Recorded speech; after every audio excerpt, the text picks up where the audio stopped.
دست و سوت و عشق و هیجانی رو که نصیب این خادم خودتون کردید نشأت گرفته از یک حس ایرانی بشر دوستانه است. من میدونم من وقتی میرم ایرانی‌های خارج از کشور جمع میشن، حالا نه با این کیفیت حجیم، ولی دور هم دیگه جمع میشیم و راجع به ایران و راجع به هموطنانشون صحبت میکنیم، باور بکنید هیجان همینه و شدت ابرازش هم همینه. خب این نشون میده که ایران زنده است و داره نفس میکشه، چون دوستش داریم ما.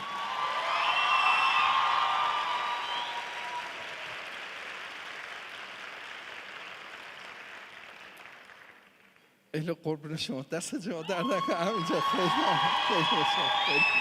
خیلی متشکرم.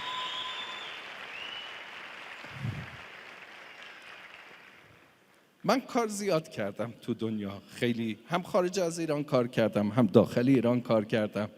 کار تجاری کردم، بیزینس کردم، کار تولیدی خارج از ایران، هم کار تولیدی داخل ایران، هم یه شرکت در ارمنستان، یه شرکت در گرجستان، 3 تا کارخونه با نزدیک 180 تا کارگاه در ایران. خیلی کار کردم. آنچه که میخوام بهتون عرض بکنم و تقدیم محضر حضور شما بکنم، این تنها چیزیه که من بهش رسیدم. الزاماً شاید شما از راه دیگری به چیز دیگری برسید، اما زندگی رو مجموعاً 2 تا راه بیشتر ندیدم. یک راه که ما میتونیم انتخاب کنیم و زندگیمون رو خوشگل بکنیم.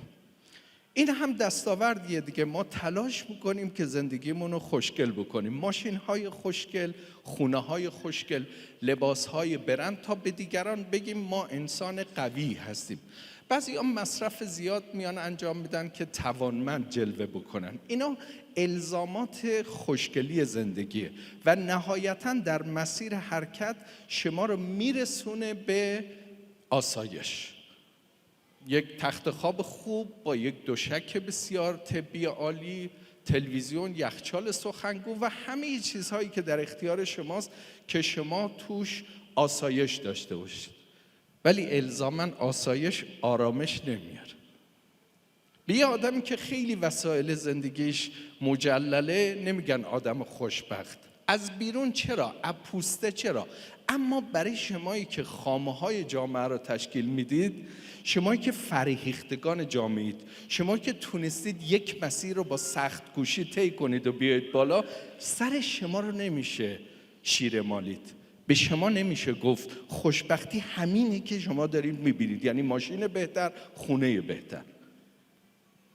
اما یک گروهی که الزاماً بعد از آسایش میرسن به انتخاب ولی فرصت از دست دادن، سنشون دیگه اجازه نمیده. یعنی یه جایی میبینن که همه چی دارن ولی حالشون خوب نیست. همه چی دارن ولی احساس خوشبختی نمیکنن. همه چی دارن ولی وقت دیگه ندارن، تموم شده. به سنی رسیدن که دیگه اون جاذبه هایی که یک زمانی فکر میکردن اصلا بهش برسن، اونا دیگه براشون لذت بخش نیست. میدونید لعنتی دنیا مشکلش چیه؟ زمانی با آدم میده که دیگه زمانش گذشته. یعنی یک زمانی که تو حس بالا رفتن از این کوه داری، شوقشو داری، ولی پول خریدن وسایل کوهنوردی رو نداری، اون زمان این حس شوقه و مهمتر از همه توانه در تو هست. ولی زمانی بهت میده که نه شوقشه، نه حسشه و از همه مهمتر نه توانشه که تو یه تپه رو بتونی بالا بری. ولی میبینی اون زمان بهت میده. و گروه دوم میان خوشمزگی زندگی رو انتخاب میکنن. این گروه خیلی آدم های زرنگیان به نظر من، چون دوستای خیلی زیادی دارن. دوستاشون آدمای حسابیان، آدم حسابیان، درست درمونن، برندن توی شخصیت. میدونید شخصیت یک فرمول داره بچه ها. من با این فرمول دارم کسی رو درمان میکنم که دستشم قطع کردن ولی نشده درمان بشه. شلاقش هم زدن، آفتابه هم به گردنش انداختن، سالیان سالم زندان بوده، پدرش زندان بوده، مادرش زندان بوده، برادرش زندان بوده. اصلا هر چی و هر کاری که برای شکستن و خورد کردن یک آدم لازمه روی یک آدم انجام دادن، ولی نشد. به قول خودشون آدم نشده، چون بلد نیستید. خب بپذیرید که بلد نیستید، بپذیرید که آدم‌ها رو بلد نیستید، بعد میتونید با آدم‌ها ارتباط برقرار کنید. قاضی میگه تو چی کار کردی؟ من 10 بار به این محکومیت دادم ولی آدم نشد. گفتم خب تو بلد نیستی. من بغلش کردم، تو بغلش کردی. من دوستش داشتم، تو دوستش داشتی.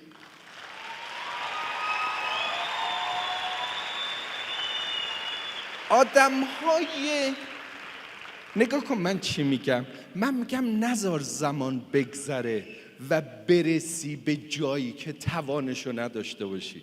من میگم بیا از زمانی که میتونی. نگاه کنید شما همه آدم‌های ثروتمندی هستید، بالای 95% از شما جوانید و این یعنی ثروت خیلی زیاد و هنگفتیه که شما دارید. فقط اگه بتونی کنار خودت یک کوچ داشته باشی، کوچی که توان تو رو نداره اما تجربهش خیلی زیاده، کوچی که نمیتونه الان آرزوهایی که یک زمانی دنبالش بوده بهش برسه ولی میتونه به تو انتقال بده و تو بهش برسی. همه کوچ داشتن، هر سازمانی روابط عمومی داره، حتی مولانا هم برای خودش روابط عمومی داشت. حسام الدین چلبی اگه نبود که مولانا نبود. حسام الدین چلبی تنها باسواد دورور مولانا جلال الدین محمد بلخی بود که 6 دفتر مولانا رو نوشت. پس سازمانی که روابط عمومی ندارد محکوم به مردن است. پس شخصی که دوستی ندارد که بنویسه و راه رو بهش نشون بده محکوم به فراموشیه. این یه واقعیت زندگیه. من بعد همه گشتنهام، بعد همه بیزینسام، بعد گوش کردن به تمام CD های انگیزشی، بعد خوندن همه کتاب های آنتون رابینز، بعد همه چیزا که الان اینجام، شما آدم خوشبخت رو از فاصله نزدیک دیدید؟ من آدم خوشبختیم ولی الزاماً ماشینم ندارم.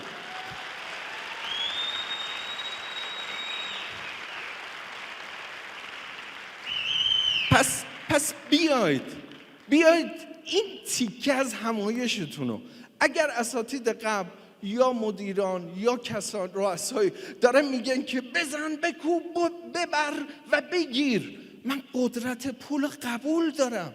الان داشتم توی لابی خدمت سرکار خانم عرض میکردم، میگفتم اگه پول داشته باشی تو زندان نمیمونی و اگه پول داشته باشی نمیمیری.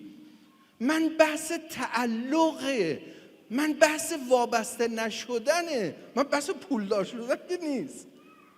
من بحث اینم که به دستش بیار اما نذار به دستت بیاره، بگیرش نذار بگیرت، اسیرش کن نذار اسیرت کنه. من اصلا بحثم اینه. و این یعنی به این میگن تو قوانین خوشمزگی بهش میگن قانون بخشش. بعضیا فکر میکنن بخشش یعنی از دست دادن، اصلا اینجوری نیست. بخشش یعنی عیناً به دست آوردن. یه تقار نونوایی رو که خمیر توش میریزن و این خمیر رو هم میزنه رو فکر کنید. این نونوای محترم چونه گیره، هر چی بر میداره بیشتر میره تو، هر چی بیشتر بر میداره. یه آخرای نونپزی که هست بینید 2 تا پا فقط بیرونه یا رو توه داره اون این رو من مثال میذارم مثل کیف خدا، هر چی از توش بر میداره بیشتر میری توش. من پول نمیخوام اما میاد، باور کنید اینو صادقانه دارم بده. یه بار رفتم بانک ملت گفتم که از این محصولات کارگاه‌های ما بخرید. گفتن لازم نداریم. گفتم کاملا درسته اما ما لازم داریم. و خریدن. بعد شد 29 میلیارد این مصوبه. میگفتن در طول این چند سال گذشته تا حالا بانک ملت برای امور رفاهی 29 میلیارد مصوبه صادر نکرده.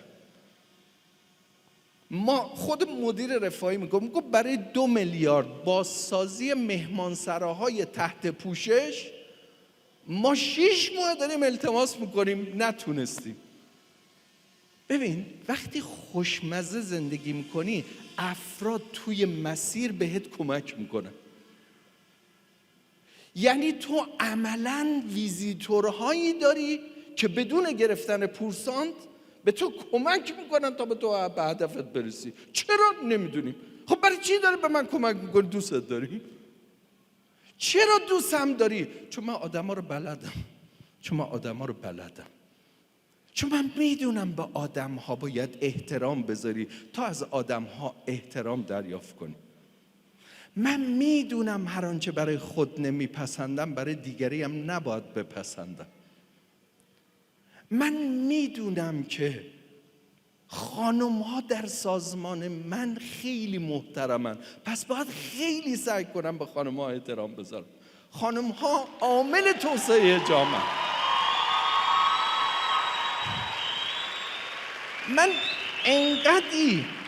من انقدی تو مسیر حرکتم آقایون رو میبینم، خانم آقایون میبینم میگه مادر من عاشق شماست. ما مردان نسبت به مادرمون تعصب داریم دیگه. فکر کن دیشب یه جایی بودم، آقای گفت عکس بگیره دست، بعد هم گفت مامان بغلش کن. چی مامانشو میده تو بغل یکی؟ این فقط قانون خوشمزه زندگی کردنه که میگه من دوستم چون مامانم تو رو دوست داره. من خیلی هم شده که آقایون میبینم بعد خانمه میاد میگه من عاشق صحبت شما خیلی بعد آقای اصلا با 6 کیلو عسل نمیشه خوردش، ولی اونجا هیچی نمیگم، دندوناشو رو هم فشار میده میگه بی میره نبی. دیشب یه آقای به من میگه که خانمم شما رو از من بیشتر دوست داره. گفتم من معذرت میخوام، منو ببخش.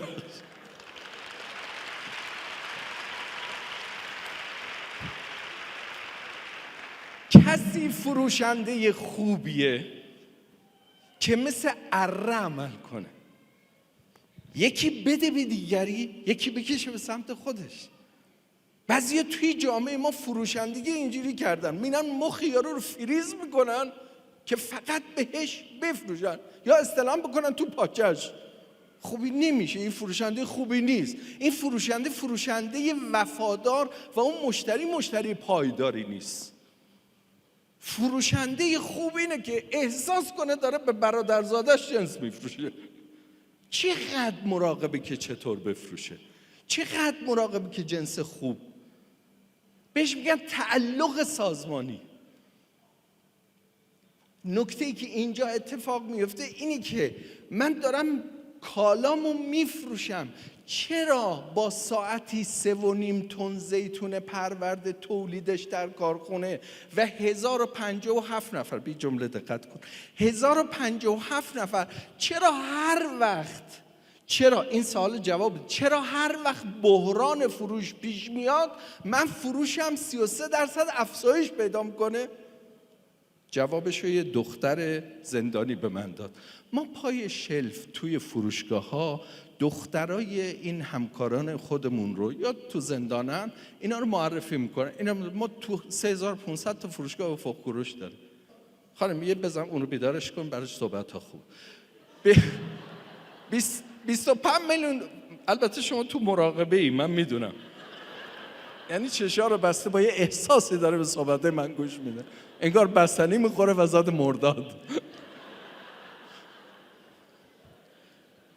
خواستم بگم حواسم به همه تون هست. چرت بزنید آوردم تو بالا. یه دست بزن بغل دستت بیدار شه.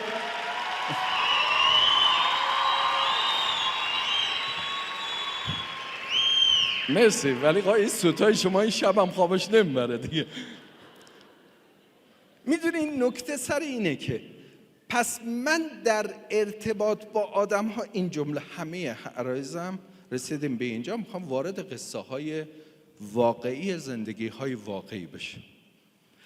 همه آنچه که میتونه شما رو تبدیل به یک آدم موفق بکنه نهفته در میزان توانایی شما در ارتباط با دیگران. بهش میگن ارتباط مؤثر. و ارتباط مؤثر با آدم‌ها میره به قلبش نفوذ میکنه، تکنیک فروش میره به عقلش نفوذ میکنه. عقل هی دیتاها رو زیر و رو میکنه. یعنی مثلا شما میری میذاریش توی یک آنپاسی و تاثیر قرارش میدی، اما فقط کافیه با یک نفر مشورت کنه، هر چی تو دیتا تو ذهنش ریختی همه از ولی وقتی که میای تو حوزه، یعنی میای به من میگی نبی خوشمزگی رو ممکنه یادم بدی، فرمول شخصیت رو ممکنه یادم بدی، من یه فروشنده با شخصیت باشم، فکر کن یه دوست محترم باشم، یک انسان مفید و بخشنده باشم. کار بستریه که منو به سمت این هدف میبره. کار وسیله است. هدف چیز دیگه. هدف آدم شدن. از همان روزی که یوسف را به چاه انداختند، از همان روزی که زیر شلاق خون دیوار چین را ساختند، آدمیت مرد. اما این چرخ هی گشت و گشت. دنیا پر از آدم شد، اما آدمیت برنگشت. همه بستری که میخواد برای تو به وجود بیاره کار، برای اینه که تو بزرگ شی، بزرگ، آدم بزرگی بشی. چرا خانم من آدم بزرگی باید باشم؟ من دوستم آدم پولداری باشم. آدم ها یه تایمی دارن و میمیرن. این واقعیت زندگی برای همه آدم ها میمیرن. بعضیا زود میمیرن، بعضیا دیر میمیرن، بعضیا نفس میکشن ولی میمیرن، بعضیا قلبشون کار میکنه ولی مردن. بذار برات بگم، عجب جلسه ایه. آره دست به جایی بود، دست به جایی. معتادا یه حرفی دارن، میان در کمپ وقتی کلاسای NA رو میرن، معتادان گمنام رو شرکت میکنن، خب یه سری خدمات دور هم دیگه جمع میشن، یه سری خدماتی میگیرن، یکی پذیرایی میکنه، یکی چایی میرزه، یکی هم خب دستشویی میره. برای شستن دستشویی چند نفر کاندید میشن، تکرار میکنم، برای شستن توالت های عمومی 3 نفر، 4 نفر، 5 نفر کاندید میشن. رأی گیری میشه، 1 نفر انتخاب میشه. اون که انتخاب میشه به همه شیرینی میده، اونایی که انتخاب نمیشن ناراحت میشن. میدونید برای چی؟ جوابشون خیلی جالبه. من یه بار سوال کردم، گفتم که چرا همچی کاری میکنید؟ گفت ما معتادا اگر خدمت نکنیم لغزش میکنیم. خانم آدم ها اگر خدمت نکنن میمیرن، حتی اگه نفس بکشن. پس کار بستریه برای این که تو رو جاودانه بکنیم. تو اشرف مخلوقاتی، نه محصولی که تولیدش میکنی. پس نباشه که بت پرست بشی و شیئی که خودت ساختی، خودت خلق کردی، خودت خریدی رو بپرستیش و یادت بره که شی گوهر نیست، تو گوهری. من همش میخوام بگم اب نداره، کار کن. منم فروشندم، من الان دارم اندیشه هامو به شما میفروشم، من تجربه‌ای که سالها رفتم رو دارم میفروشم. منم یه فروشندم، ولی من یه مسیری رو دارم یادت میدم که تو این مسیر یک اتفاق برات میفته. گوش کن. حدود نزدیک 20 سال قبل بود، دانشجوها برای گذراندن دروس ناب خاص با استادهای خاص، فضای مجازی نبود، باید می اومدن تهران. استادم از لندن می اومد تهران. استاد خانم دکتر رحیمی نیک. چقدر خوبه یه معلم بیاد یه چیزی تو ذهن آدم بذاره 20 سال قبل، نه من میدونم اون کجاست، نه شاید او میدونه من کجام، ولی ما راجبش داریم اینجا حرف میزنیم. من همین نکتمه. شما راجع به خیلی از معلمینتون شاید اصلا یادتون نمیاد، اما یه دونه معلم کلاس سوم دبستان یادته، اون معلمی که ارتباط موثر بلد بود.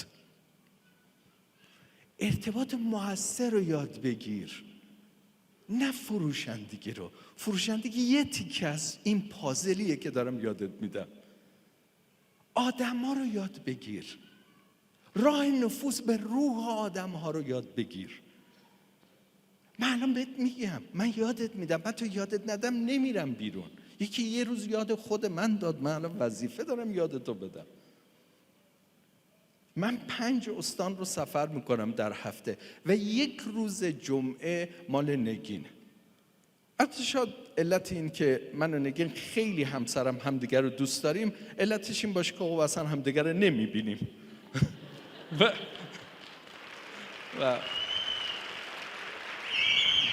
آره انشالله نفهمه اینجا دست دادید براش.